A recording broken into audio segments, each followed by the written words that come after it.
Waktu Nabi Muhammad Isra dan Mi'raj, Nabi Muhammad dibawa Allah keliling surga, dibawa Allah keliling neraka. Kemudian Nabi Muhammad bercerita, sewaktu beliau telah sampai di bumi, ra'aitu lailata an usriya bi anna aktsar ahlin nar minan nisa. Malam saya di Isra Mi'rajkan, saya lihat di neraka kebanyakan penghuninya dari golongan kaum wanita. Tentu bukan artinya perempuan banyak ada di neraka dibandingkan dengan laki-laki, karena bisa juga berarti bahwa akhir zaman wanita jumlahnya lebih banyak daripada pria. Akan tetapi banyak di antara para sahabat yang kemudian bertanya kepada Nabi Muhammad, apa hal yang dapat membuat perempuan banyak berada di dalam neraka? Lima dzalika ya Rasulullah. Kata para sahabat, kenapa begitu wahai Rasul? Kenapa banyak laki-laki ada dalam, kenapa banyak perempuan ada dalam neraka? Nabi pun bercerita. Boleh yang pindah tempat, hanya berpindah badan aja, tidak bergerak suaranya, boleh?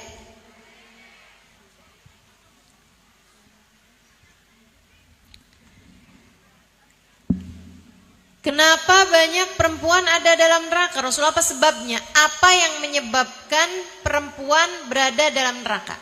Maksudnya, apa dosa yang membuat Allah murka terhadap seorang perempuan yang membuat dia berada dalam neraka? Dan alhamdulillah ada yang nanya.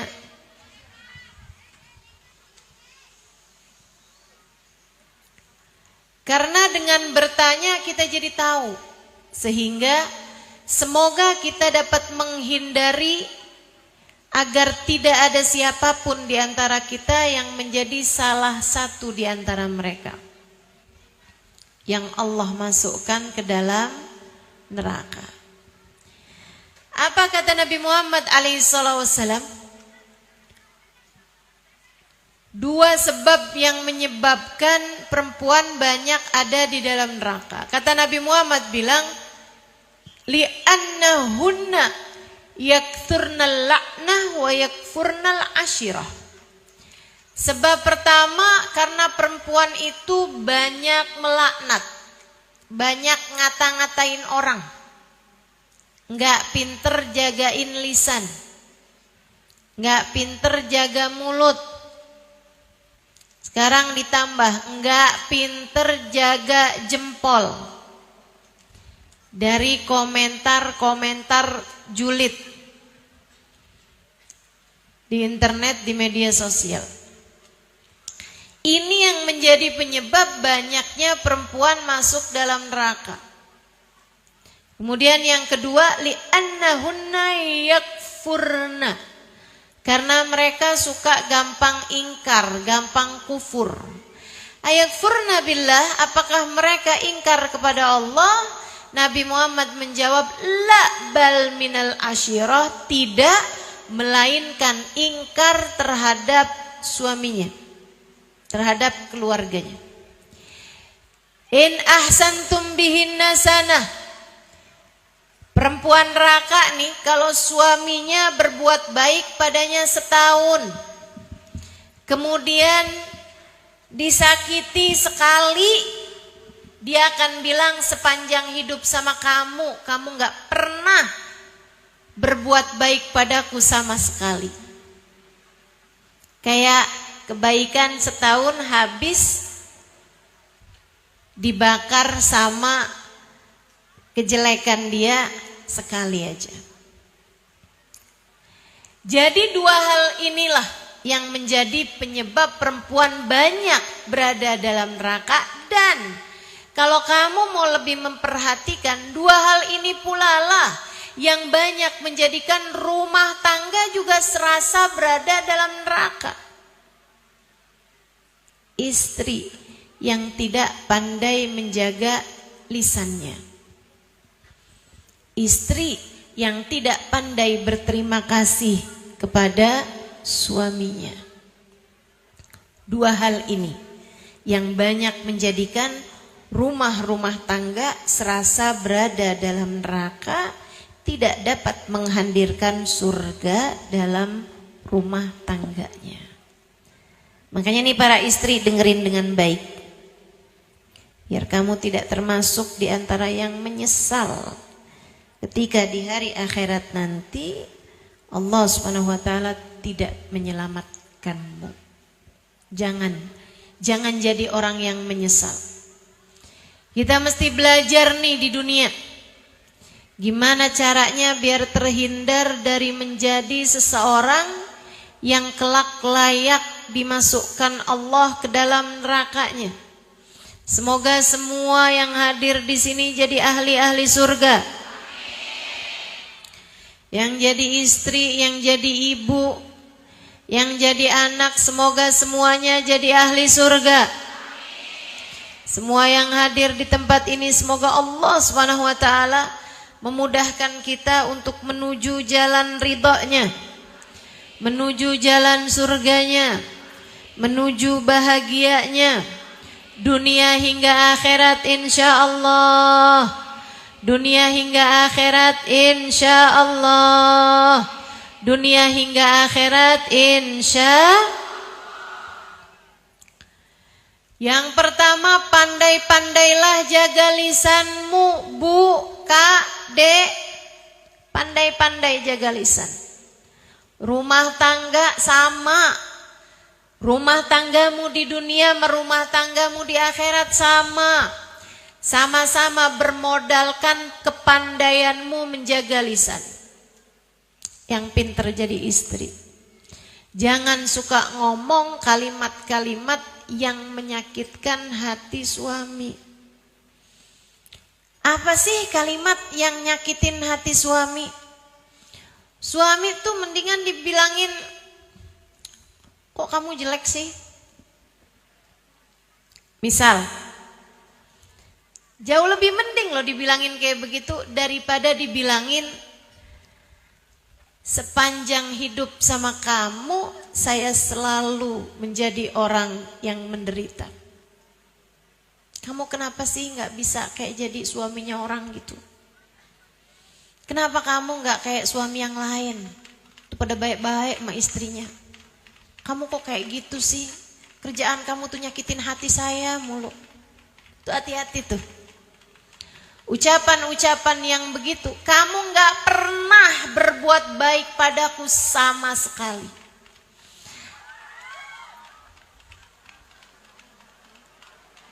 Kamu selalu jadi orang yang menyakiti hati saya. Nih kalimat-kalimat yang seperti inilah yang banyak menghancurkan seorang istri hingga menghancurkan rumah tangganya. Kamu suami yang tidak berguna. Tuh. Kamu suami yang tidak berguna. Kesian. Kesian.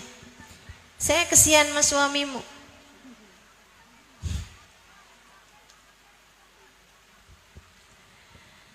Saya kesian sama suamimu kalau suamimu kamu omongin kayak begitu. Hargai suami. Tapi memang benar Ustadzah, dia nggak berguna.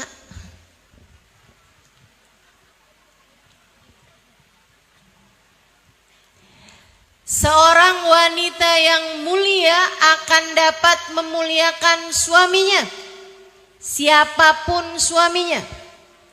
Hanya perempuan yang hina yang akan selalu menghina suaminya, siapapun suaminya. Perlakuanmu kepada suamimu tidak menunjukkan siapa dia, menunjukkan siapa kamu. Saya ulangi, Perlakuanmu kepada suamimu tidak menunjukkan siapa dia, menunjukkan siapa kamu. Perempuan yang mulia, suaminya siapapun gak akan pernah ngomong kasar, gak akan pernah ngomong kotor, gak akan pernah manggil suaminya dengan nama yang ada di kebun binatang. Gak ada. Walaupun suaminya udah nyebutkan nama 10 binatang sekalipun, dia gak akan jawabin, emang cuman kamu yang tahu nama-nama binatang? Saya juga hafal. Gak gitu. Wanita yang mulia akan mampu memuliakan suaminya. Karena urusannya dengan dirimu sendiri, Kak. Urusanmu, perlakuanmu kepada suamimu adalah urusanmu dengan hisabmu sendiri, Dek. Saya sampaikan kepadamu atas nama cinta. Yang benar mas suami, yang hormat mas suami, muliain, hargai bagaimanapun seperti yang disampaikan Nabi Muhammad. Fanduri ilaih fa innama huwa jannatuki wa naruki. Perhatikan betul bagaimana perlakuanmu kepada suamimu. Ia adalah jalan surga ketika kamu memuliakan dia, jalan neraka ketika kamu menghina dan menyia-nyiakan dia. Jadi yang pinter-pinter jaga lisan. Ngomongmu yang bagus sama suami. Ngomongmu yang bagus. Yang bagus tuh yang gimana Ustazah? Nih, banyakin pujian. Banyakin pujian. Sama suami itu yang sering muji. Ustazah, masalahnya gak ada yang bisa saya puji dari diri suami saya. Ya kamu terlalu namanya. Kamu udah nikah berapa lama? 10 tahun Ustazah. Lah matamu kemana? Gak bisa lihat kebaikan-kebaikan dalam diri suami. Pasti ada, pasti punya. Semua orang tuh diciptakan lengkap dengan kebaikan dan keburukannya. Udah pasti. Nih Bu, saya kasih tahu ya Bu ya. Kadang-kadang fokus kita terhadap sesuatu yang kecil melupakan kita kepada sesuatu yang besar.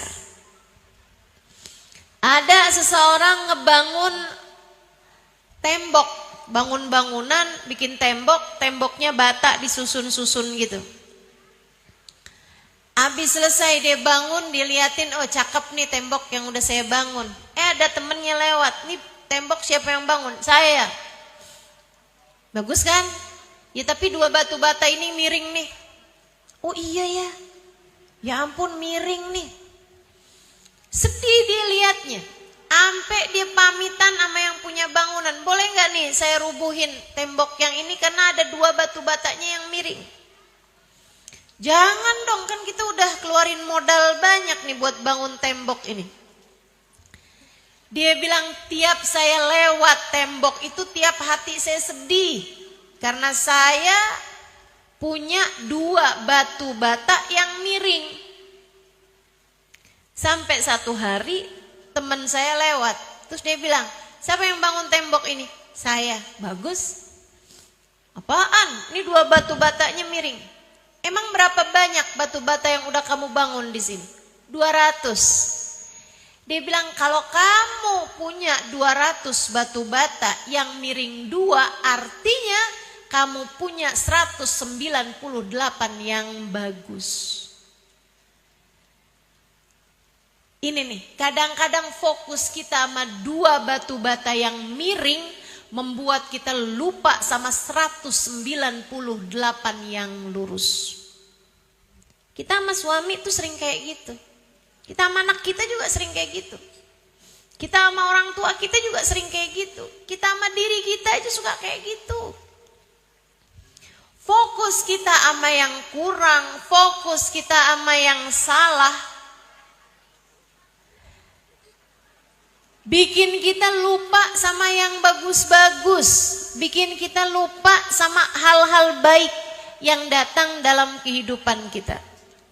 Makanya jagain. Kamu bisa bener ngomongnya kalau kamu bener cara mikirnya.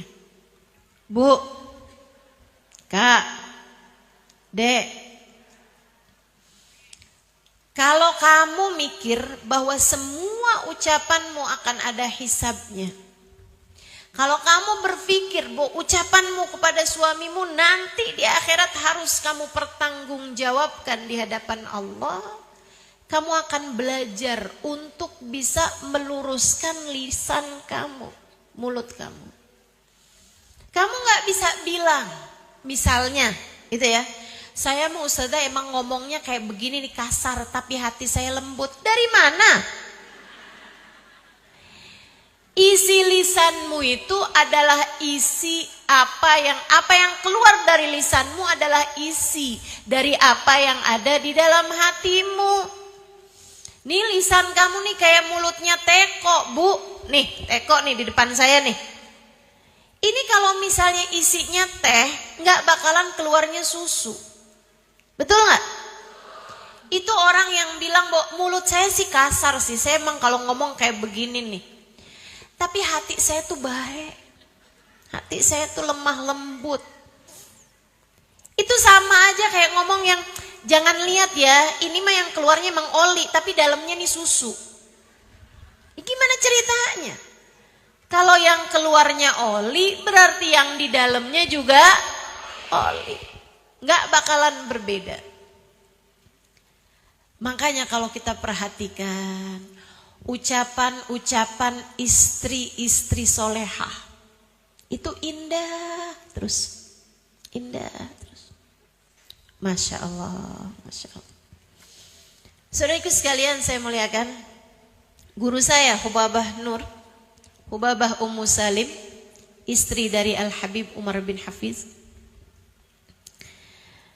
Beliau tuh pernah cerita tentang seorang istri yang sangat solehah.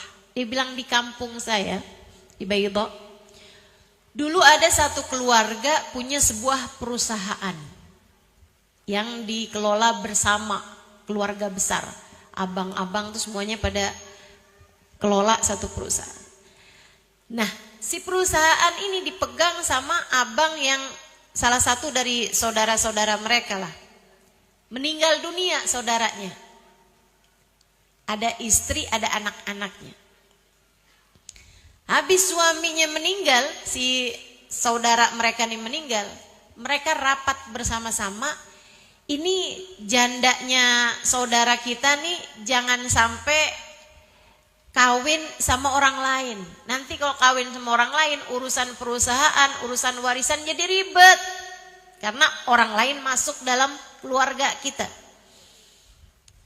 Lagi pula kan dikelola bersama nih, jadinya repot nanti ngurusinnya. Mendingan salah satu dari kita kawin sama dia. Tapi semuanya udah pada nikah kecuali ponakan yang umurnya waktu itu 20-an tahun. Sementara si janda ini umurnya sekitar 40-an tahun. Dia jauh lebih tua. Akhirnya dipanggil nih si ponakan, diminta kawin sama janda pamannya. Paham ceritanya nih ya? Jangan-jangan kepikiran jemuran saya cerita nggak paham. Nah nggak apa-apa, baju basah, cuman basah aja pakai air kok. Teman-teman sekalian, akhirnya nih karena dia mau dikawinkan sama istri pamannya, mantan atau iya mantan ya, mantan istri pamannya, janda pamannya. Dan umurnya 2 kali umur dia gitu. Dia kan gak mau. Jadi dia bilang, ayolah bapak, janganlah saya dikawinkan. Masa umurnya aja udah kayak umur umi saya. Ayolah nak, udah kawin aja nak. Kita nih lagi beresin urusan-urusan keluarga besar kita nih. Udah gampang, nanti kalau kamu dapat setahun, 2 tahun kepengen kawin lagi, ya gak apa-apa, nanti kita cariin. Akhirnya dengan terpaksa si anak ini kawin juga. Kawin sama janda ini tadi. Setahun, 2 tahun, 3 tahun, adem ayem tuh rumah tangga. Sampai 20 tahun kemudian. Si istri mulai sakit-sakitan. Kawin kan umur 40 tuh. 20 tahun kemudian umur 60. Ibu-ibu tahu dong yang umur 60. Kaki udah mulai pegel-pegel.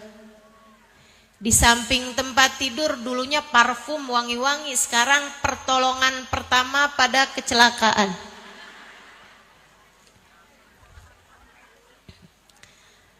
Ada balsem. Ada apa lagi? Itulah semua tuh. Masya Allah, Masya Allah. Saya tahu nih umurnya ibu-ibu nih. Bukan dari lihat mukanya. Muka bisa berbohong. Dengkul enggak. Udah berubah posisi tiap 15 menit. Tuh. Tahuan umurmu tuh. Jadi di saat istrinya sekarang udah umur 60-an tahun nih. Si suami masih 40 tahun. Istrinya mulai kadang-kadang sakit-sakitan, sering masuk angin, sering ini itu segala macam.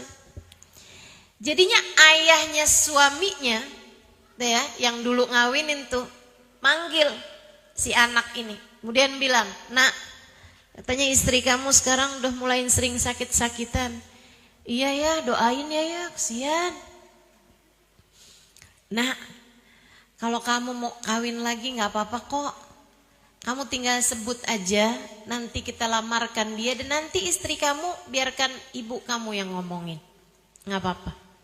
Nanti biar dia ngomongin baik-baik, insya Allah.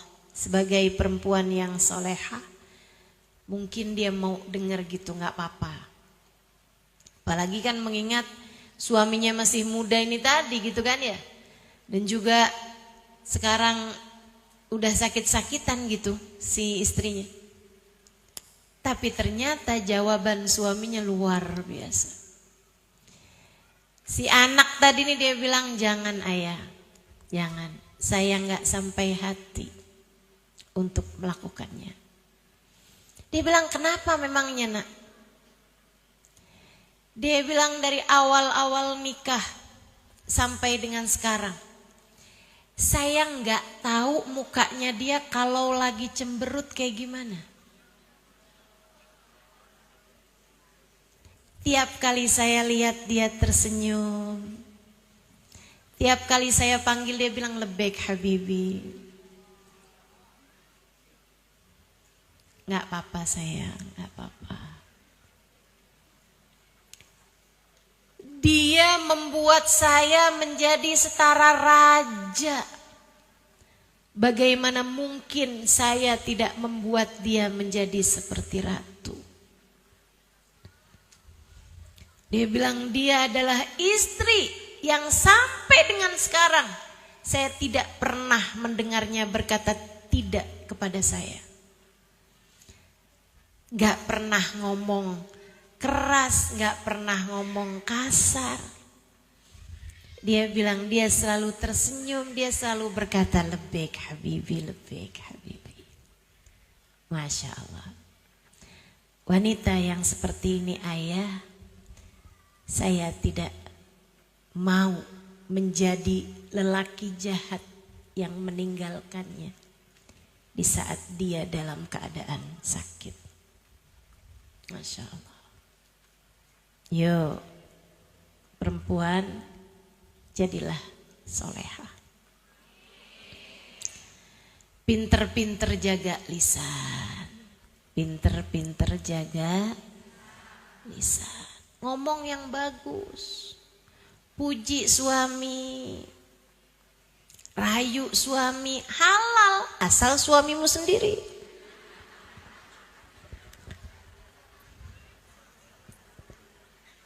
Jangan sampai nih ngomongnya bagus-bagus, merayu sama suami orang.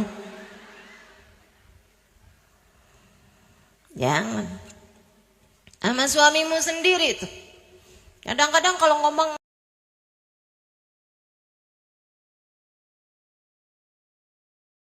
sama orang lembut gitu, baik, tapi giliran ngomong sama suami, ya Allah. Lagi jalan nabrak orang, maaf ya, aduh maaf saya nggak kelihatan. Giliran lagi di rumah, lagi jalan buru-buru nabrak suaminya, kamu jangan berdiri di sini napa? Ada yang begitu.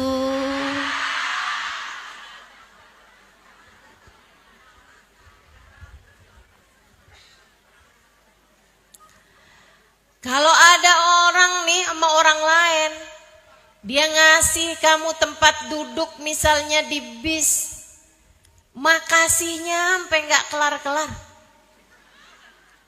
Tapi giliran sama suami ngasih nafkah, suami naikin galon, suami masangin lampu. Emang udah kewajibannya saja.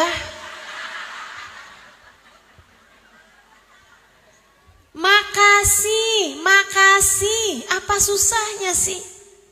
Iya kenapa dah Ustazah? Kalau mau makasih sama orang gampang, sama suami susah. Nggak ada, itu kamu aja begitu. Kamu mau nyalahin siapa? Kamu yang tidak pandai mendidik dirimu itu. Belajar buat mendidik diri sendiri. Jagain lisan, pinter-pinter. Ngomong sama suami yang bagus, belajar. Ibu-ibu saya sekalian, emang Ustazah udah bagus ngomongnya? Belajar. Kita semua belajar. Kalau nggak belajar hidup di dunia mau buat apa? Kita belajar menuju surga kita masing-masing. Kita belajar untuk bisa menuju kebersamaan dengan manusia-manusia mulia di akhirat nanti. Kamu kalau sama suami bawaan kasar mulu, keras mulu, marah-marah mulu. Kamu pengen di akhirat barengan sama istrinya Nabi Nuh. Tahu namanya? Bu Nuh.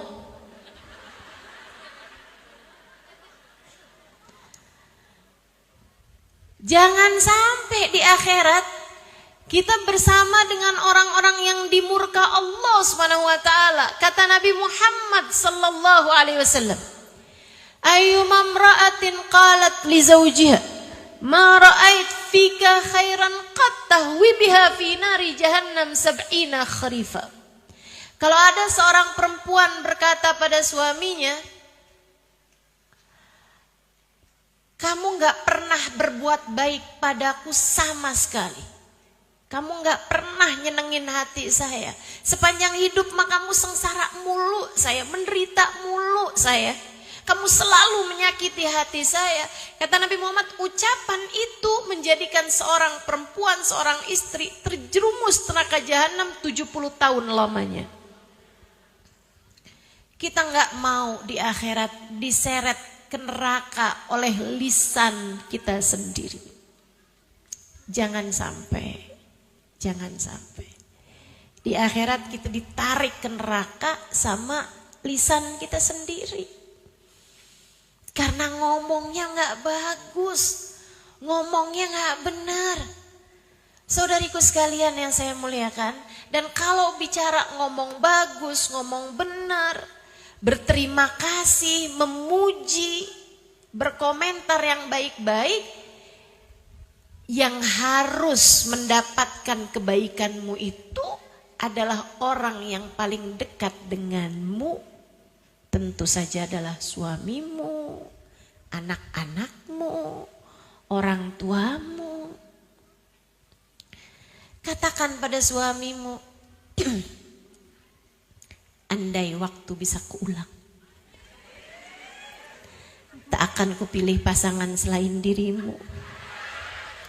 Kata suaminya, memang kagak ada yang lamar kamu selain saya.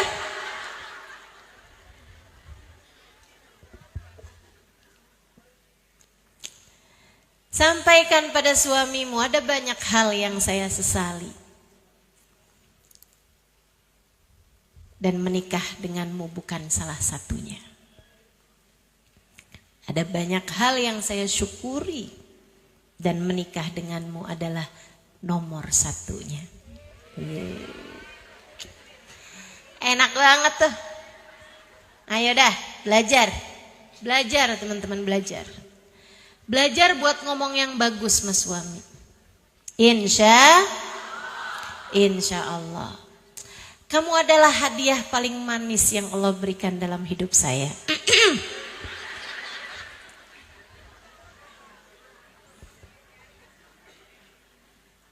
Terima kasih. Saya tidak dapat membayangkan hidup tanpa kehadiran kamu. Itu kan enak, suami dengernya adem. Suami dengernya tuh kayak yang, ya Allah. Udah tuh kayak diguyur air es di saat lagi panas-panasnya. Adem. Belajar buat bisa kayak begitu. Sayyidah Khadijah bintu Khuwailid, istri baginda kita Nabi besar Muhammad. Dulunya wanita kaya raya. Segala apa yang dia mau tersedia. Apapun yang dia inginkan ada. Punya banyak harta melimpah ruah. Punya banyak pelayan. Punya perdagangan, bisnis sangat besar. Tapi menikah dengan Nabi membuatnya habis-habisan. Hingga bahkan pada puncaknya mereka sekeluarga diboikot. Nabi Muhammad tinggal di rumah pengasingan. Di lembah Abu Thalib 2,5 tahun. Nabi Muhammad bersama dengan Sayyidah Khadijah di sana. Orang gak boleh jual makanan sama mereka. Sehingga mereka seringkali berhari-hari menahan lapar.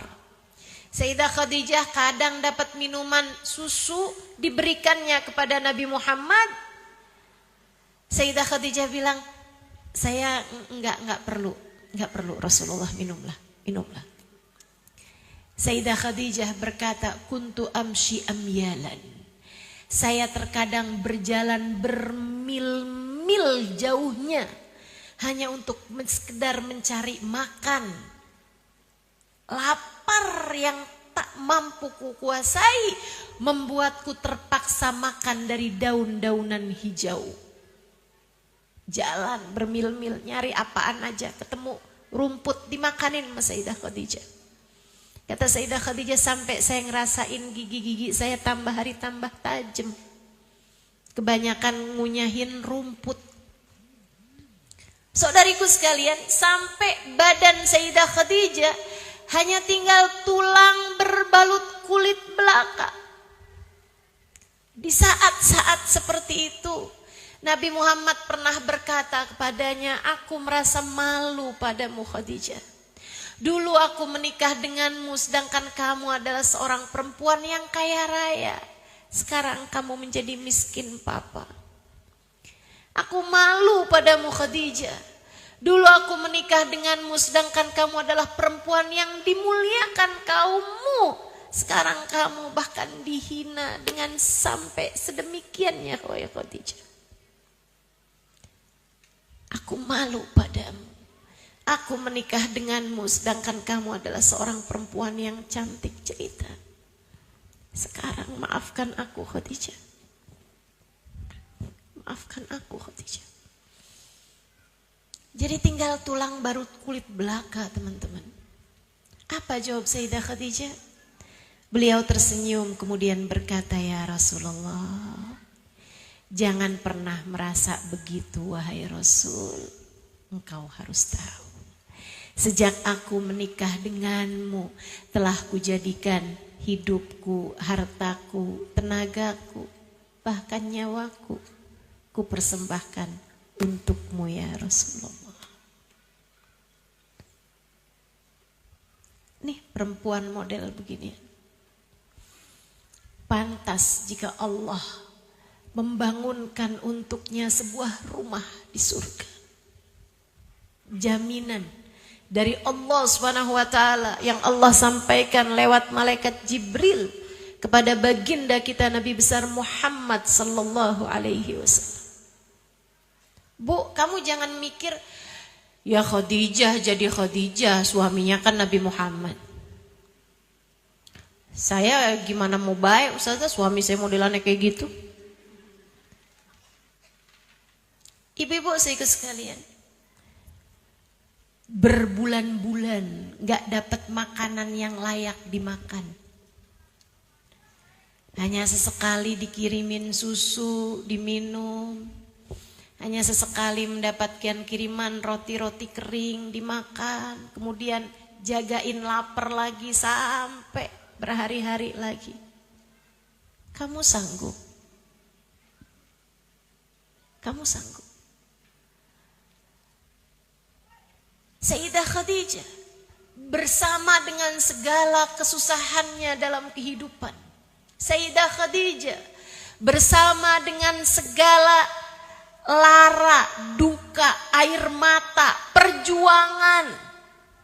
Bersama dengan itu semuanya, innaha maqalat la qattu inda zawjiha. Sesungguhnya Khadijah adalah istri yang tak pernah berkata tidak kepada suaminya. Saudariku sekalian yang saya muliakan, ini bukan tentang siapa suamimu, ini tentang kamu, bagaimana akhlakmu kepada suamimu. Kamu tidak akan dihisab atas apa yang dilakukan suamimu kepadamu. Kamu hanya akan dimintai pertanggungjawaban atas perlakuanmu kepada suamimu. Suamimu lagi pengen marah-marah, ya udah biarin, kamu jangan. Suamimu lagi pengen kesel sama kamu, ya udah biarin, kamu jangan. Tetaplah jaga diri, tetaplah jaga lisan. Sebab apa yang kamu lakukan semuanya hanya akan kembali kepada dirimu sendiri. Belajar buat sabar. Belajar buat benar. Belajar untuk selalu soleha. Kapanpun, dimanapun, dan dalam keadaan seperti apapun. Insya Allah. Tuh, paling utama, jaga lisan.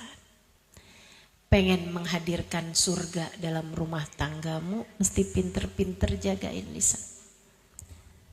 Dan Bu, nih mumpung belum masuk nisfu Sya'ban, jangan sampai di malam nisfu Allah turunkan ampunan, kamu tidak mendapatkannya. Salah satu penyebabnya adalah karena suamimu tidak ridho padamu. Yuk, mumpung belum masuk nisfu Sya'ban, belum masuk bulan suci Ramadan, minta maaf sama suami. Minta maaf sama suami. Tapi minta maafnya yang serius. Jangan yang kata ustazah nih suruh minta maaf. Maaf ya. Emang kenapa? Ya, kali-kali bikin salah, kali-kali. Tapi jangan lupa kamu juga punya banyak salah. Enggak serius minta maaf. Enggak serius minta maaf. Minta maaf yang serius. Insya Allah. Sering-seringlah minta maaf kepada suami. Karena teman-teman ada hadisnya tuh. Thalathatun la turfa' salatuhum fawqa ru'usihim shibra. 3 kelompok orang kalau sholat enggak keangkat 1 jengkal pun dari atas kepalanya. Kalau enggak keangkat berarti enggak naik. Kalau enggak naik berarti enggak terkirim. Kalau enggak terkirim enggak bakal sampai. Kalau enggak sampai bagaimana mungkin diterima. Kalau diterima aja enggak, gimana mungkin untuk mendapatkan balasan. Ini enggak keangkat katanya Nabi Muhammad 1 jengkal pun dari atas kepalanya. 3 kelompok orang. Kayak yang sholat sih tapi percuma aja enggak keangkat gitu. Tapi bukan artinya udah kalau gitu enggak usah sholat aja dah sekalian. Enggak gitu. Sebab akhirat bagaimanapun harus kita jalani nantinya.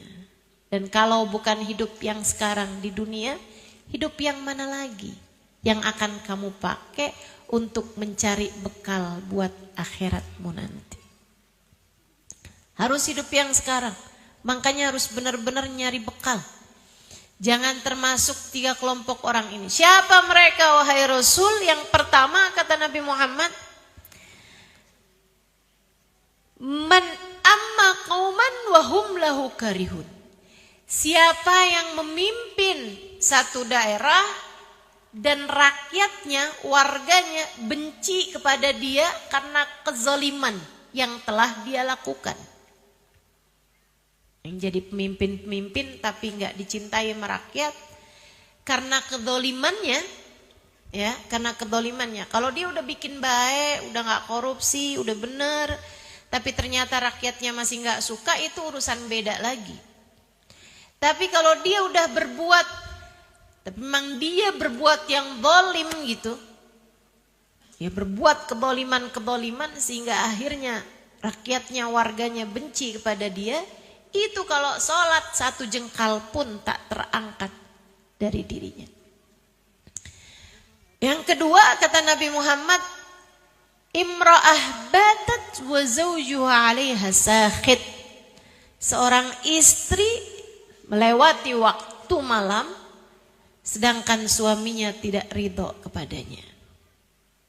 Makanya Nabi itu disampaikan batat wa zawjuha 'alaiha sakhit untuk ngajarin kita kalau lagi bertengkar, nggak akuran sama suami, jangan sampai lewat malam.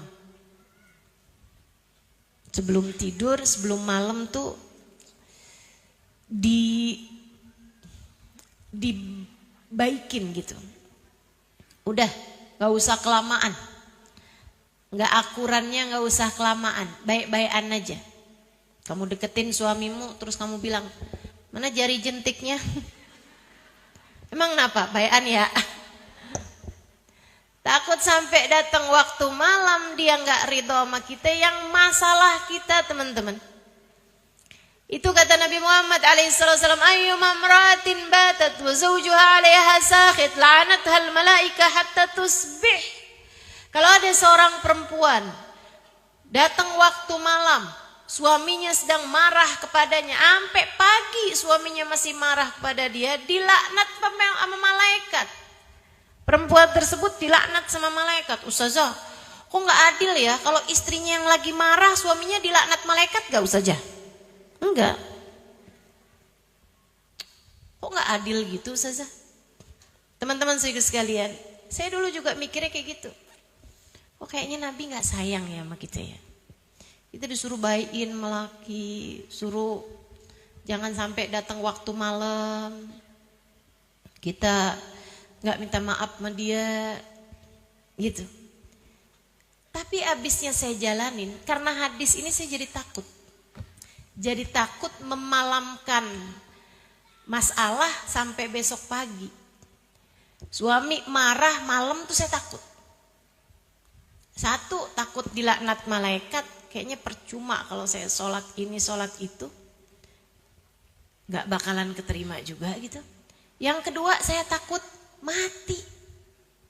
Itu gimana ceritanya kalau saya sampai mati dalam keadaan suami gak ridho.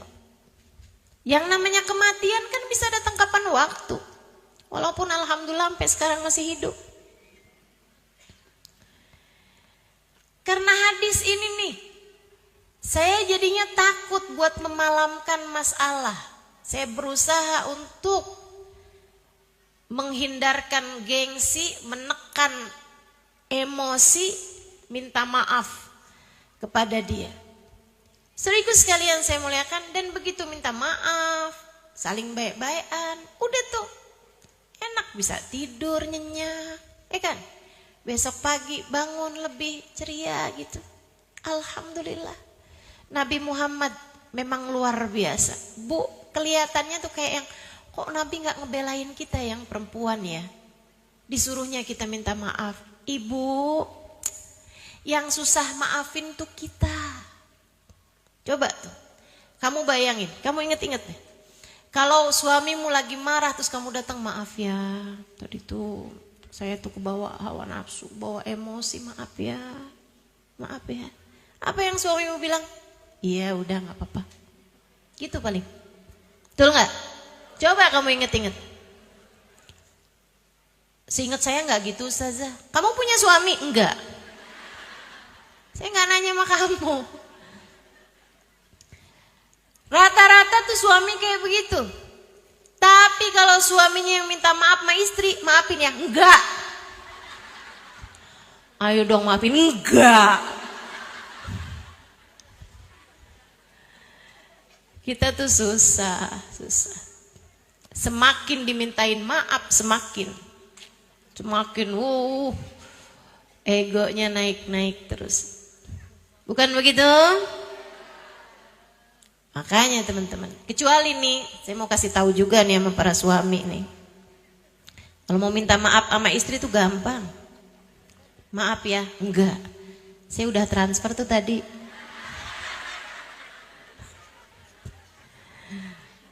Tuh gampang tuh minta maafnya. Ya Allah, ya Allah. Teman-teman saudariku sekalian yang saya muliakan, jadi Nabi kayak kelihatannya gak sayang sama perempuan gitu. Tapi sejatinya beliau sedang sangat sayang pada kita.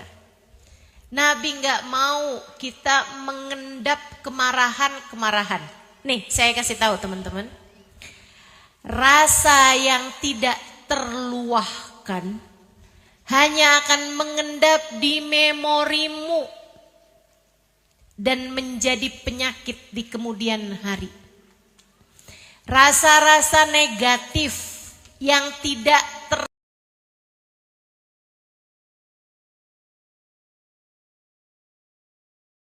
tersampaikan, tidak terluahkan. Ya, kamu kesel, ya udah dibawa tidur aja deh, besok mungkin lebih baik. Kamu marah, udah gak apa-apa biarin aja deh. Kamu lagi penuh dengan amarah, apapun aja bentuknya tuh, kemarahan-kemarahan, bahkan dari kecil tuh. Itu teman-teman saudariku sekalian, kayak kotak sampah kamu isi gak pernah kamu buang-buang. Tuh kayak gitu tuh. Kayak gitu. Bad mood aja gitu. Moodnya jadi gak bagus aja gitu kan. Bawaan marah-marah mulu. Anak dimarahin, suami dimarahin, tetangga dimarahin, orang gak salah dimarahin, di jalanan dimarahin. Ada tuh kan modelan perempuan kalau ngomong marah aja. Iya tuh Ustazah, kenapa ya Ustazah saya suka kayak begitu. Itu gara-gara rasa-rasa negatif yang tidak terkeluarkan dari dalam hatimu. Ia jadi timbunan sampah memenuhi ruang hatimu itu. Karena membiarkan masalah, mengendapkan masalah. Itu sebabnya Nabi yang tahu diri kita nih kayak apa, sama Nabi disuruh kamu jangan malemin masalah, minta maaf sebelum tidur. Kalau kamu tidur dalam keadaan saling marah-marahan, kamu akan dilaknat malaikat sampai pagi hari. Nabi kelihatannya kayak ngancem, padahal itu biar kamu nggak jadi sakit, nggak jadi orang yang pribadinya buruk, nggak jadi orang yang karakternya berantakan, nggak jadi orang yang hidupnya sumpek terus-terusan, nggak jadi orang yang sedih terus-terusan. Justru karena rahmatnya kepada kita, makanya Nabi diajarin begitu. Bahkan Nabi ngajarin lagi nih. Tapi tapi Rasul ini masalah berat banget Rasul, saya gak bisa maafin suami saya dalam waktu dekat. Kata Nabi, oke kalau gitu 3 hari, jangan lebih dari 3 hari. Jangan lebih 3 hari. La yahil limri'in, gak halal kata Nabi, gak halal bagi seseorang untuk mendiamkan suaminya, temannya dalam keadaan marah ya, lebih dari 3 hari. Itu ajaran Islam teman-teman. Biar kamu tuh gak terus ngendep. Luahkan. Ustazah nih masalahnya nih timbunan sampah di hati saya kayak udah banyak deh Ustazah. Saya ini terlalu banyak menyimpan bencian, kekesalan, kekecewaan di dalam hati. Gimana caranya biar terkeluarkan? Bu, itu sama kayak gini nih. Ini saya ajarin, ini ilmu penting. Ini saya ajarin. Kamu kalau ngerasa, iya loh, hati saya nih kayaknya keras gitu. Kayaknya saya kalau bener tuh yang tadi dibilang tuh. Keluarnya tuh kasar, keluarnya itu kalimat-kalimat yang gak bagus, keluarnya kata-kata yang menyakitkan gitu. Padahal saya udah belajar, udah berusaha gitu, tapi gak tahu kenapa gitu, asal ngelihat suami, asal ngelihat anak bawaan pengen marah aja, pengen kesel aja gitu. Kenapa begitu? Itu tadi, hatimu tuh ada banyak sampah, sehingga ketika dibuka tuh yang keluar sampah mulu gitu, udah kepenuhan. Kalau gitu ngebersihinnya gimana? Ini saya kasih tahu, karena saya sayang. Dengerin saya. Gimana cara membersihkan air di gelas yang sudah penuh dengan air oli misalnya. Ini isinya oli nih, gelas nih misalnya. Saya mau bersihin, gimana caranya? Teman-teman saya sekalian, tuangin air yang bersih. Terus aja dia luber sampai lama-lama habis semua yang kotor-kotor. Jelas? Apa tuh air yang bersih itu? Rahmatnya Allah. Rahmatnya Allah yang turun. Di mana dapetin rahmatnya Allah yang turun? Mohon maaf nih ya. Udah sore gini nih, keluar dari subuh. Gimana caranya biar rahmatnya Allah tuh turun? Di mana turunnya? Ada pada hati yang merunduk pada Allah Subhanahu wa taala.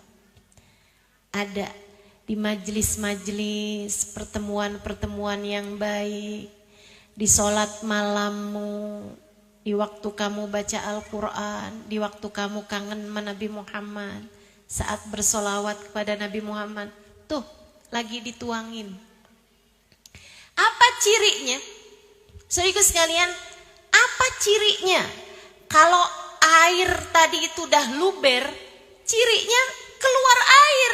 Maka orang yang dalam keadaan sedang dibersihkan Allah dari sampah-sampah hatinya akan menangis saat-saat ia beribadah pada Allah Ta'ala. Kamu pengen bersihkan hati kamu, sering-seringlah menangis kepada Allah Ta'ala.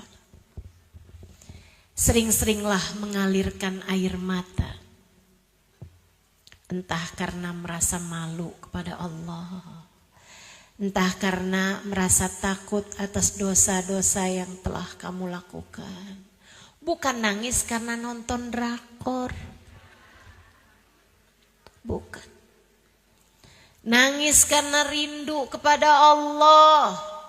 Nangis karena rindu kepada Rasulullah. Air mata yang terus berkeluaran itu membersihkan hatimu teman-teman. Membersihkan hatimu. Itu sebabnya salah satu dari 4 hal yang Nabi Muhammad berlindung darinya. Allahumma inni a'udzubika min ilmin la yanfa. Ya Allah, aku berlindung kepadamu dari ilmu yang tidak bermanfaat. Wa min qalbin la yahsha, dari hati yang tidak bisa khusyuk. Min du'ain la yusma, dari doa yang tidak engkau dengar. Wa min ainin la tadma, dari mata yang tidak bisa menangis. Nabi sampai mohon perlindungan. Kenapa? Gak bersih-bersih hatinya. Gak bersih-bersih hati. Bersihin hati kamu. Kalau hatinya bersih, nanti lama-lama lisannya juga jadi bersih. Gak bisa lagi ngomong kasar, gak bisa lagi ngomong kotor. Ngomongnya yang bagus-bagus, ngomongnya yang manis-manis. Jadi pengen menghadirkan surga dalam rumah tangga, lisanmu bagusin, jaga lisan, insya. Yang keduanya, kata Nabi Muhammad, penyebab perempuan banyak masuk neraka li annahunna yakfurna, karena perempuan tuh suka gampang ingkar. Yakfurna billah, ingkar sama suaminya, gak beriman gitu, ingkar kepada Allah wahai Rasul, gak beriman kepada Allah. La bal minal asyirah, bukan, tapi ingkar kepada suaminya. Gak pinter bersyukur. Itu tadi ngelihat suaminya kayak yang laki nih gak ada gunanya nih, bikin susah hidup saya aja nih. Kayaknya yang lebih mudah hidup saya kalau saya gak punya dia nih.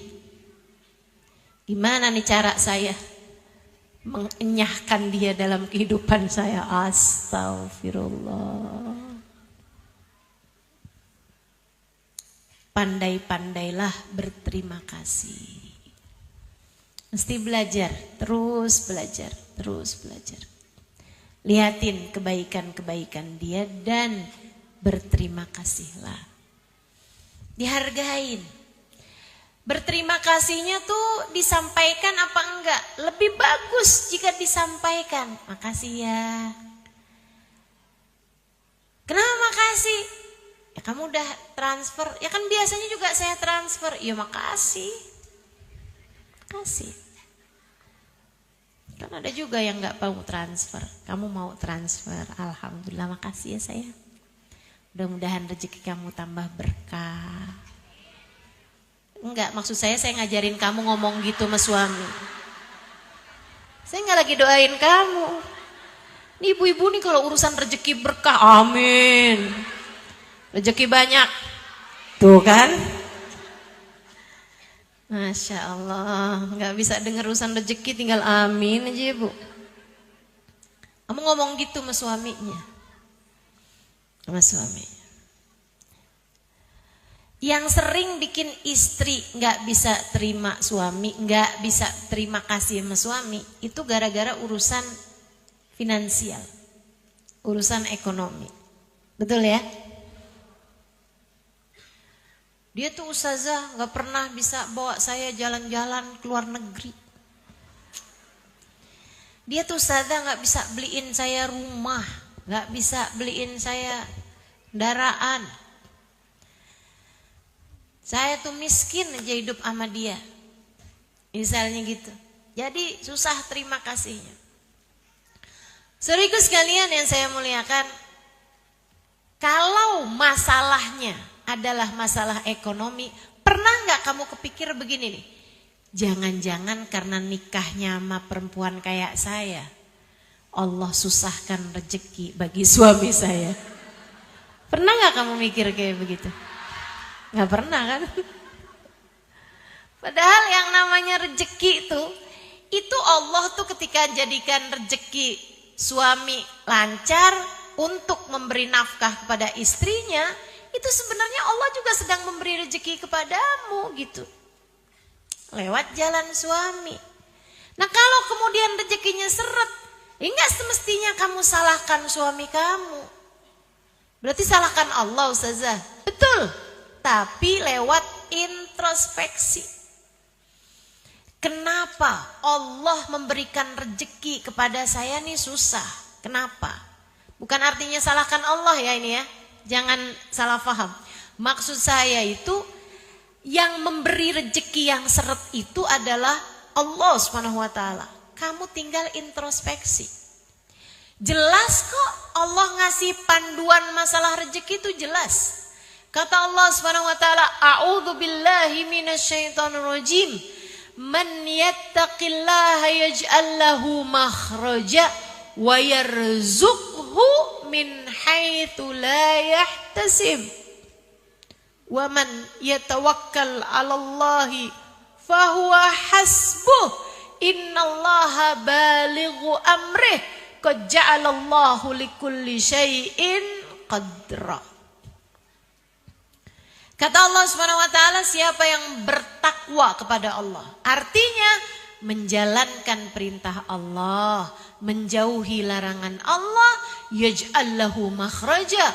Allah akan selalu memberi jalan keluar bagi setiap permasalahannya, wa yarzuqhu min haitsu la yahtasib, dan akan diberi rezeki dari arah yang tidak dia sangka-sangka.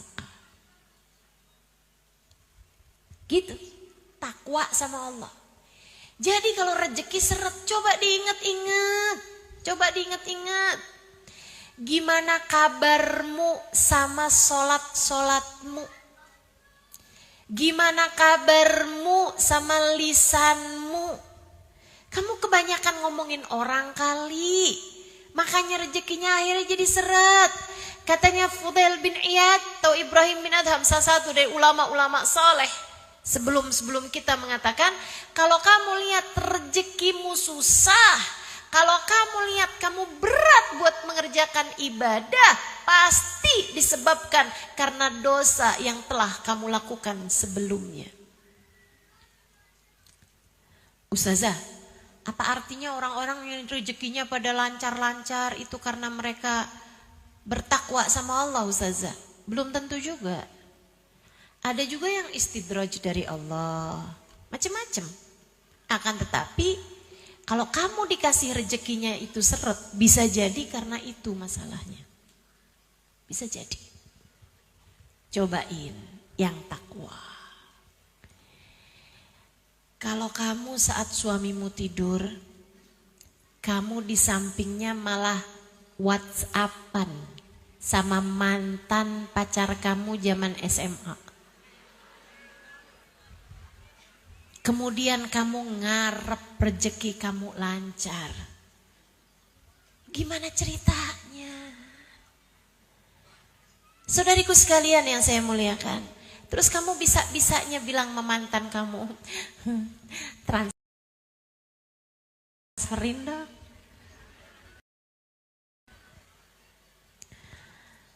Kamu bahkan meminta kepada yang gak halal bagi kamu.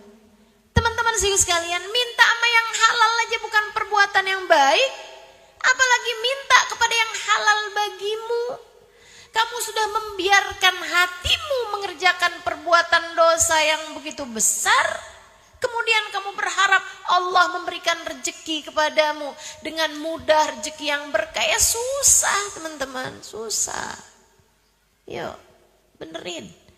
Kualitas mutu hidupmu tuh bagusin. Banyakin istighfar, minta ampun sama Allah. Cobalah bangun di waktu malam. Cobalah bangun di waktu malam. Kerjakan beberapa rakaat tahajud. Kemudian bilang sama Allah, ya Allah, maafkan aku atas segala dosa-dosaku ya Allah. Malu kepadamu ya Allah. Jadi hamba gak ngerti-ngerti juga sampai sekarang. Ya Allah, maaf ya Allah. Dosa terus-terusan, maaf ya Allah. Maaf ya Allah. Maaf ya Allah. Akhlak tidak terdidik, kerjaan marah-marah mulu, ngata-ngatain orang mulu. Maaf ya Allah. Maaf ya Allah. Maaf ya Allah. Maaf ya Allah. Maaf ya Allah. Jauhkan aku dari dosa-dosa ya Allah. Mampukan aku menghindari segala dosa ya Allah. Dekatkan aku kepadamu ya Allah. Terimalah taubatku ya Allah. Terus coba kamu kerjakan. Kamu akan lihat betapa Allah Subhanahu wa taala ketika melihat kesungguh-sungguhan hatimu mendekat padanya, Allah bukakan pintu rahmatnya. Dan kalau udah pintu rahmatnya dibuka, pintu rejeki itu jauh lebih kecil daripada pintu rahmatnya Allah. Allah akan buka lebar-lebar bagimu. Gitu teman-teman. Gitu. Jadi jangan sampai rezekimu seret, kamu malah marah-marahin suami. Kata Allah, rezekimu aku seretin karena akhlak kamu yang buruk, malah ditambahin. Ya tambah seret bakalannya. Tambah susah bakalannya. Saudaraku sekalian yang saya muliakan, ini pengakuan dari para laki-laki. Kenapa ya? Kalau keluar rumah dalam keadaan habis bentak istri, habis ngomong gak enak sama istri sama anak, itu rezeki kayak susah gitu sepanjang hari. Tuh, suami aja ngerasain kayak begitu. Kamu juga. Kalau kamu gak pinter-pinter untuk menjaga dirimu dari segala dosa-dosa, maka akan jadinya kayak begitu. Yuk, belajar buat jadi istri yang pandai berterima kasih sama suaminya. Ingat, yang ngasih rezeki itu satu. Bukan suami, tapi Allah. Ada seorang laki-laki soleh, miskin, punya anak banyak. Kemudian ada yang ngajakin haji. Dia bingung. Ada dia aja nyari nafkah tiap hari, keluarganya pas-pasan, apalagi dia pergi haji gitu kan, tinggalin keluarganya. Dia diskusi sama istrinya. Istrinya solehah. Istrinya Masya Allah. Istrinya bilang begini nih. Ini kesempatan kamu sayang. Kesempatan buat bisa berangkat pergi haji, pergilah. Pergilah. Allah menghadiahkanmu hal yang begitu indah, pergilah. Sertakan aku dalam doa-doamu di sana. Sertakan kami semua keluargamu dalam doa-doa indahmu di sana. Sampaikan salam kami kepada Nabi Muhammad. Doakan kami agar suatu hari juga dapat pergi ke sana. Pergilah sayang, pergilah. Suaminya bilang, tapi gimana dengan nafkah kalian? Tenanglah. Kamu pergi, Allah kan gak pernah pergi. Udah berangkat suaminya. Istrinya, ini model istri-istri kompor nih. Istrinya, tetangganya. Ini kan udah mulai sore nih, ngomong bakalan banyak salah-salah nih. Tetangganya banyak yang jadi kompor gas kayaknya, gampang meleduk. Begitu suaminya pergi tuh pada nengokin. Ya ampun, suami kamu pergi haji. Ada dia aja kehidupan kalian udah susah, gimana kalau gak ada dia ya? Kamu gak apa-apa ditinggal suami. Nih, kayak sok perhatian padahal julid. Kamu jangan sampai jadi orang yang kayak begitu. Jangan sampai jadi orang kayak gitu.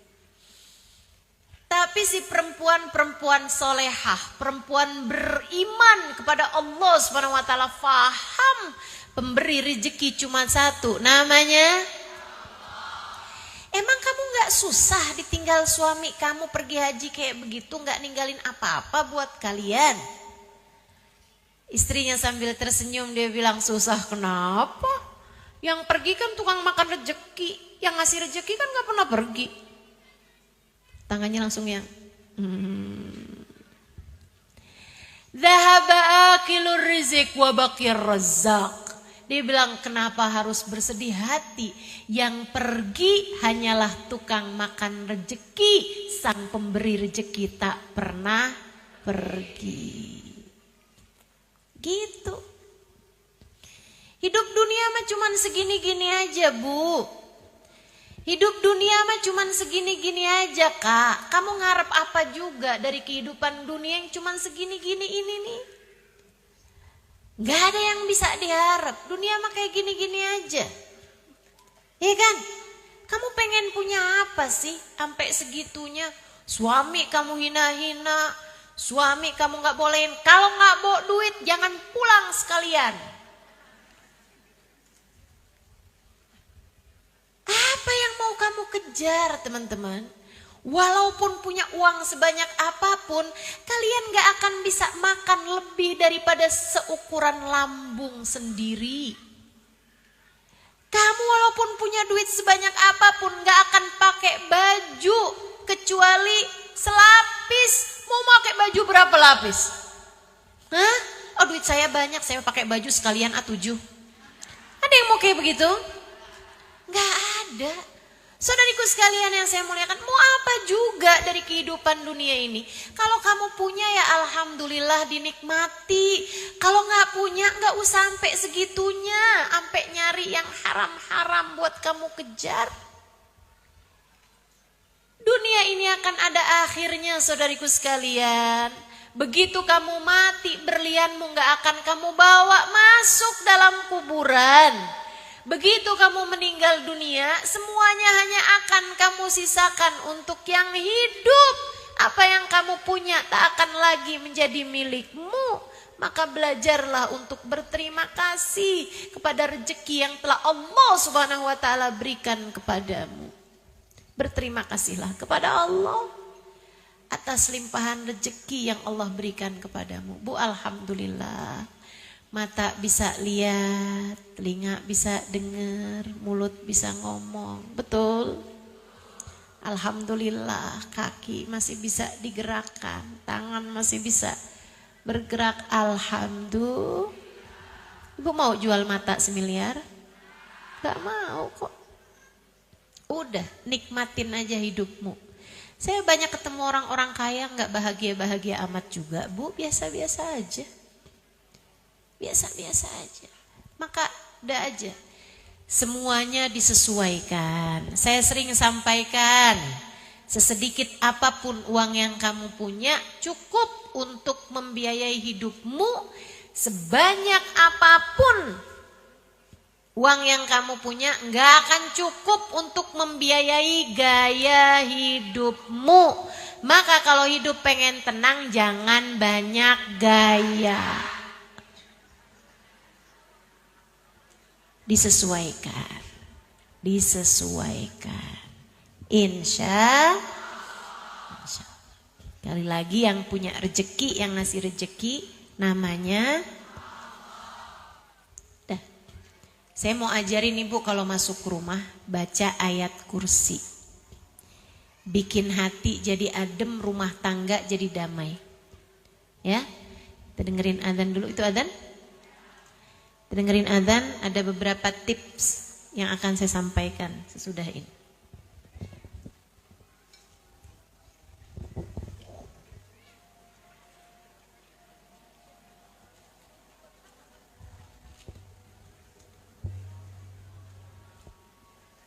La haula wala quwwata illa billah. La haula wala quwwata illa billah. La haula wala quwwata illa billah.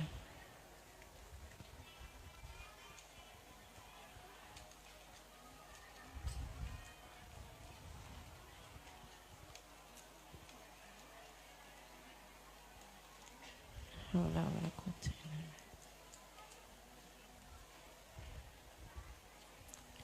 La ilaha illallah, alhamdulillah rabbil alamin. Allahumma salli ala sayyidina Muhammadin wa ala ali sayyidina Muhammad. Allahumma rabba hadhihi ad-da'wati at-tammah was-salatil qa'imah. Ati sayyidina Muhammadin al-wasilata wal fadilah wasyarafa wa darajatal aliyata rafi'ah wa batul maqamal mahmud alladhi wa'attah. Innaka la tuhliful mi'ad ya arhamar rahimin. Rabbi ighfirli wa li walidayya, Rabbi ighfirli wa li walidayya, Rabbi ighfirli wa li walidayya, Rabbi ighfirli wa li walidayya, Rabbi ighfirli wa li walidayya warhamhuma kama rabbayani saghira. Wa sallallahu ala sayyidina Muhammadin wa ala alihi wa sahbihi wa sallam. Walhamdulillahi rabbil alamin. Itu yang pertama. Baca ayat kursi setiap masuk rumah. Itu bikin kamu jadi lebih gampang nahan emosi. Tuh, kalau di rumah sering marah-marah apa tuh, biasanya juga gara-gara setan juga tuh, digangguin setan. Makanya usahakan kalau masuk rumah baca ayat kursi, biar gak banyak setannya. Ya, itu satu. Kemudian yang kedua, tiap masuk rumah juga habis ucap salam baca surat Al-Ikhlas. Bismillahirrahmanirrahim. Qul huwallahu ahad, Allahus samad, lam yalid walam yulad walam yakul lahu kufuwan ahad. Diajarkan Nabi kepada seorang sahabat yang ngadu menabi banyak utangnya. Ya Rasulullah, daqat alaina dunya. Wahai Rasul, dunia jadi sempit buat saya Rasul. Bingung mau kemana-mana. Nah begitu kata Nabi. Utang banyak Rasul, rezeki diharapkan dari sini nggak dapat, dari sini nggak dapat. Ya ampun, pusing Rasulullah. Apa yang harus kami lakukan? Nabi Muhammad ajarin. Idza dakhala ila baitak, kalau kamu masuk dalam rumah, fasallim ala ahli, ucapkan salam. Assalamualaikum. Ya, kalau masuk rumah ucap salam. Kemudian kata Nabi Muhammad, Tumaqra surat Al-Ikhlas. Kemudian bacalah surat Al-Ikhlas. Berapa kali Ustaz? Sekali aja. Kali aja. Sambil jalan apa berdiri? Boleh aja. Boleh sambil jalan, boleh sambil berdiri. Masuk rumah. Assalamualaikum. Wallahu ahad. Bismillahirrahmanirrahim. Wallahu ahad. Allahu samad. Terus kalau di rumah nggak ada kerjaan apa-apa, keluar lagi aja, masuk lagi, baca lagi. Dikerjain tuh sama sahabat. Bulan, 2 bulan, 3 bulan, 4 bulan. Datang lagi sama Nabi Muhammad. Ya Rasulullah, jazakallah anna khair ma jaza nabiyan an ummati. Makasih Rasul udah ngajarin segala-gala sama kami umatmu. Makasih banyak wahai Rasul. Kita saat alain dunia, alhamdulillah dunia jadi lapang Rasul. Utang udah kami lunasin semuanya. Wa dunya dakhal ala baitina wa in kunna raghimin. Dunia kayak masuk terus-terusan, walaupun kami udah nggak kepengen lagi, tetap udah masuk aja tuh dunianya. Kayak nggak cuma masuk dari pintu, di jendela-jendela juga gitu. Masya Allah. Ayo Bismillah. Jadi tuh baca ayat kursi biar adem rumahnya. Baca qul huwallahu ahad biar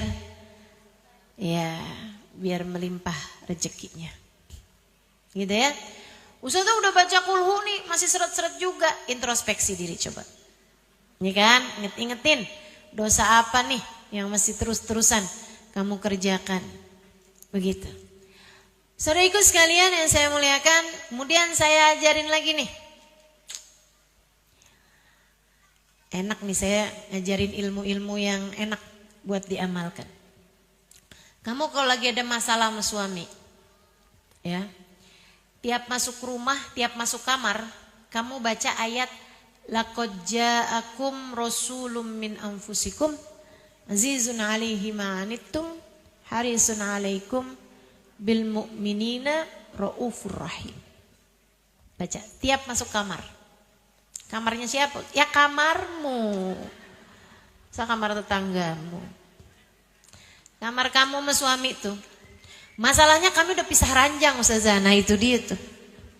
Nah coba. Jangan pisah-pisah lah ya. Jangan. Udah diomongin baik-baik, diselesaikan. Kadang masalahnya tuh gak seberat itu kok. Masalahnya tuh cuma nama gengsi. Gengsi yang terus kamu ikuti. Gengsi suami yang terus diikuti gitu. Nah minta maaf. Kemudian coba dengan kepala dingin gitu kan. Nah habis itu cobain tuh. Tiap masuk kamar baca laqad ja'akum rasulun min anfusikum azizun 'alaihi ma 'anittum harisun 'alaikum raufur rahim. Tiap masuk kamar baca ayat itu. Diajarkan oleh guru kami Sayyidil Habib Umar bin Hafidz. Mudah-mudahan dapat diamalkan. Itu bikin adem hati teman-teman. Bikin adem hati. Ustazah saya sama suami ngamalinnya atau saya aja? Bagus kalau suami kamu juga ikut ngamalin. Anak-anak juga ikut ngamalin bagus. Tiap masuk rumah baca kulhu, tiap masuk rumah baca ayat kursi. Jadi kalau anak masuk rumah marah-marah gitu kan, tanyain, nak belum baca ayat kursi, keluar lagi, coba keluar lagi. Masuk lagi baca ayat kursi. Terus begitu ya, insyaallah mudah-mudahan Allah hadirkan surga dalam rumah tangga kita. Allah jadikan kita di akhirat nanti dapat masuk surga Allah Subhanahu wa taala. Amin ya rabbal alamin. Rabbana zalamna anfusana wa illam taghfir lana wa tarhamna lanakunanna minal khasirin. Rabbana atina fid dunya hasanah fil akhirati hasanah wa qina adzabannar bi fadli subhana rabbika rabbil izzati amma yasifun. Wassalamun alal mursalin walhamdulillahi rabbil alamin. Wa ila hadratin Nabi Muhammad sallallahu alaihi wasallam. Al-Fatihah.